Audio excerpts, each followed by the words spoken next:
Episode 23, August the 27th, 1914. The epic story of St. Quentin. How Tom Bridges saved 2 regiments. By Lt-Col Osburn, DSO. Read by Steve Bristow. During the retirement, the spirits of the troops flagged under retreat and exhaustion. Colonel Osburn's narrative shows how wholesale surrender at St. Quentin was averted by firm action on the part of a gallant cavalry officer, Major Tom Bridges. As we turned into the Grand Place at St. Quentin on that late August afternoon, not a single German was to be seen. The whole square was thronged with British infantrymen, standing in groups or wandering about in an aimless fashion, most of them without either packs or rifles. Scores had gone to sleep sitting on the pavement, their backs against the fronts of the shops. Many, exhausted, lay at full length on the pavement. Some, few, obviously intoxicated, wandered about firing in the air at real or imaginary German aeroplanes. The great majority were not only without their arms, but had apparently either lost or thrown away their belts, water bottles, and other equipment. There must have been several hundred men in the square, and more in the side streets, yet apparently they were without officers. Anyway, no officers were to be seen. On the road down to the station, we found Major Tom Bridges with part of his squadron and a few lancers, horse gunners, and other stragglers who had attached themselves to his command. We followed him down to the station. Apparently, some hours before our arrival, the last train that was to leave St. Quentin Pariswards for several years had steamed out, carrying with it most of the British General Staff. A mob of disorganized soldiery had collected at the station, and I was told some had booed and cheered ironically these senior staff officers as the staff train steamed out. Certainly many of these infantrymen appeared to be in a queer, rather truculent mood. Bridges, who had sized up the situation, harangued this disorganized mob that only a few hours before had represented at least 2 famous regiments of the 4th Division. Dismounted and standing far back in the crowd, I could not hear what he said, but his words of encouragement and exhortation were received with sullen disapproval and murmurs by the bulk of those around him. One man shouted out, "Our old man," his colonel, "has surrendered to the Germans and we'll stick to him. We don't want any bloody cavalry interfering," and he pointed his rifle at Bridges. I failed at first to understand how all these English soldiers could have surrendered to the Germans whom we'd left several miles outside the city, but I was tired and hungry and I didn't much care what happened. Losing interest in what was taking place at the station, I rode back up to the Grand Place, hoping I should find some food and a sofa on which I could lie down. As I rode up from the station, many of the men in the street stared at me disdainfully, their arms folded. Scarcely one saluted. I was for them only one of the bloody interfering cavalry officers. The events of the last 3 or 4 days had evidently diminished the prestige of the officer caste. I began to wonder whether Bridges would be really shot if he continued his harangue at the railway station. In the Grand Place, I seemed to be the only officer. I tied my horse to a lamp-post, intending to find a shop where I could buy some food and get permission to lie down. But nearly every shop was closed, or else the door was blocked by an indignant proprietor and his wife, who insisted, as I was an officer, that I should go in at once and clear out the English soldiery who'd entered and were lying asleep in the bedrooms and passages, and in some cases had helped themselves to food. "Your men are all drunk. Will you order them out of the house? I have young daughters in my house. The men have entered my kitchen. It is disgraceful. Why is there no order? Why are there no officers? Your troops have been here for hours and up to no good. Please order them to go away." "It is all your fault," I said angrily. "I've seen your people giving our tired men white wine to drink, and you know they can have had nothing to eat for 24 hours.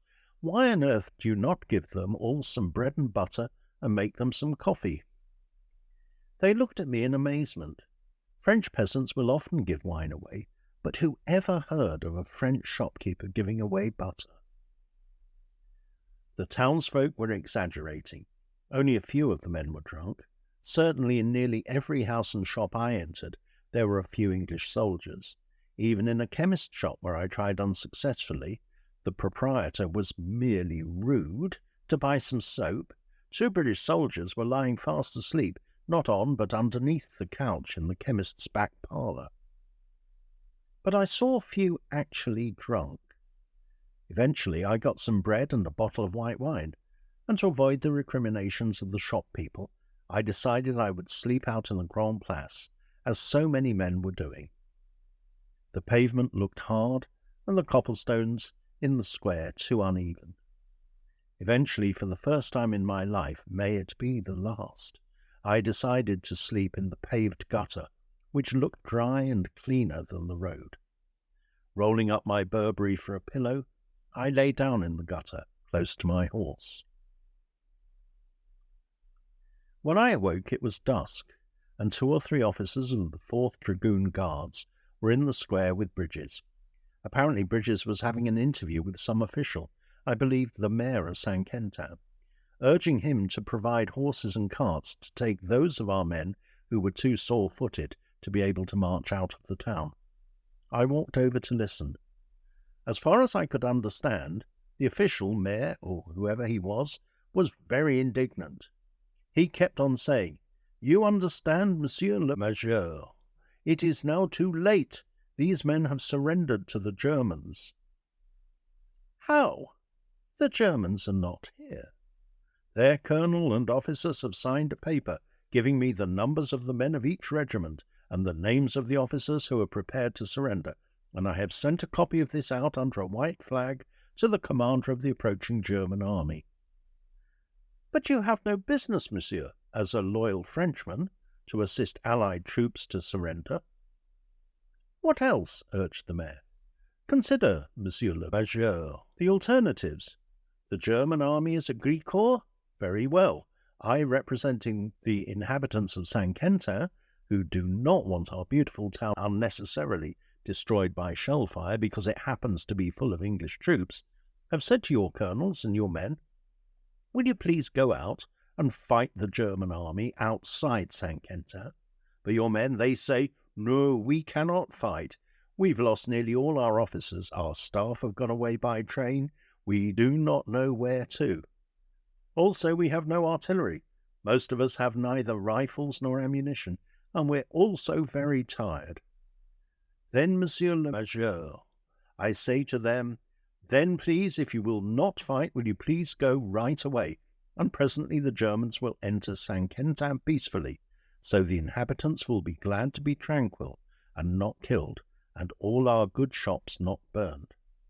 But they reply to me, 'No, we cannot go away. We are terribly, terribly tired. We've had no proper food or rest for many days, and yesterday we fought a great battle. We have not got any maps, and we do not even know where to go to, so we will stay in St. Quentin and have a little rest.' Then I say to them, 'Since you will neither fight nor go away, then please you must surrender.' So I send out a list of those who surrender to the German commander, and now all is properly arranged." Arranged! Yet the logic of this argument was irresistible but for one point, which Bridges had quickly seized upon. The men could be got away if every horse and cart in St. Quentin was collected for those men too tired to march. His cavalrymen would escort them out of the town.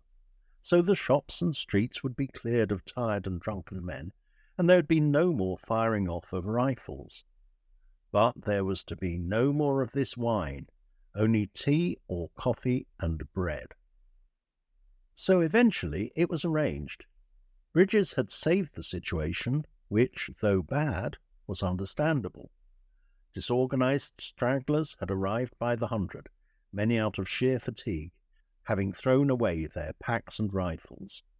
They had tramped beneath the blazing August sun with empty stomachs, dispirited and utterly weary. Many had received quantities of wine from friendly French peasants to revive them in those dusty lanes. Literally, in many cases their bellies were full of wine and their boots were half full of blood. That I saw myself. The English soldier's feet, like his head, but unlike his heart, are not his strong point. To me, it seems there was every excuse for the two colonels and the one or two pale, exhausted-looking subalterns whom I'd noticed mingling with the crowd down at the station. Without staff, without maps or orders, without food, without ammunition, what could the remnants of broken infantry do before the advance of a victorious army whose cavalry could have mopped them up in an hour? Probably, looking back on it now, the two colonels did almost the only thing feasible and the brave thing. Middle-aged men, both of them looked utterly exhausted. From their appearance they were suffering severely from the sun. That alone might account for their not having thought of using the mare as a collector of country carts. So Bridges sent the remnant of his squadron round St. Quentin to encourage and collect in the square as many as possible of the infantrymen who were willing to join us in making our escape. The shots in different parts of the town still continued. Perhaps a few drunken soldiers were still having an imaginary wrestle with the angels of Mons, or something more repulsive. White wine can raise many images. Or did some of Bridges' squadron shoot a few who too truculently scorned their suggestion that there was still time to run and fight another day? Bridges asked me to count the men who were collecting in the square and get them into fours. I counted 110 fours, that is to say 440 men. Then he asked me to do something else, I forget what it was. A few men had whistles and Jews' harps. Perhaps they had them in their haversacks, as soldiers often do, and they formed a sort of band. We persuaded one of the colonels to march in front of his men. My recollection is that he looked very pale, entirely dazed, had no Sam Brown belt, and leant heavily on his stick, apparently so exhausted with fatigue and the heat that he could scarcely have known what he was doing. Some of his men called to him encouraging words, affectionate and familiar, but not meant insolently, such as, "Buck up, sir! Cheer up, Daddy! Now we shan't be long. We're all going back to Angleterre." Actually, I saw him saluting one of his own corporals, who didn't even look surprised. What with fatigue, heat, drink, and the demoralization of defeat, many hardly knew what they were doing. I was so tired myself that I went to sleep on my horse almost immediately after I remounted and nearly fell off, much to the amusement of some of the infantry, who supposed I was as drunk with white wine as some of their comrades. By this time it was quite dark. It seemed to have taken hours to collect the men, yet we did not move off. I began to feel quite sick with impatience. Overtired or sheer funk, what on earth were the German cavalry doing? At about 5 that afternoon they'd been at Lt-Col. We had held on there, keeping them back until about 6 o'clock, and it was now nearly 11 o'clock, and Lt-Col was but a few miles outside the town. Why had they not entered the town and mopped up this disorganized mob? Had they, informed by their aeroplanes of the situation, already encircled the town? It was nearly 12:30 before we left St. Quentin. The sultry August day had passed to leave a thick summer mist. Our small army was at last collected. Every kind of vehicle had been filled with men with blistered feet. In front of them on foot were several hundred infantry, mostly of 2 regiments, but containing representatives of nearly every unit in the 4th Division.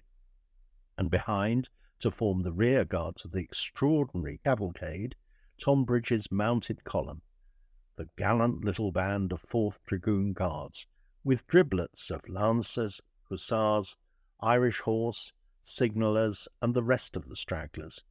In front of all rode a liaison officer and a guide, sent by the mayor and I think Tom Bridges. By his side walking, armed with a walking stick, was one of the two colonels, a thick-set man who had surrendered, the other had disappeared. And immediately behind them, the miscellaneous band of Jews' harps and penny whistles. So through the darkness and the thick, shrouding fog of that summer night we marched out, literally feeling our way through the countryside, so thick was the mist. At about 2 in the morning, we had reached the villages of Savy and Rupy. Just as we started to leave St. Quentin, I woke up to the fact that my precious map case was missing, and I had to return to look for it in the now deserted Grand Place. As for a moment I sat on my horse alone there, taking a last look round, I heard an ominous sound, the metallic rattle on the cobbles of cavalry entering the town through one of the darkened side streets that led into the Grand Place. The Germans must have entered St. Quentin but a few minutes after the tail of our queer little column disappeared westward through the fog towards Savy.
Goodbye,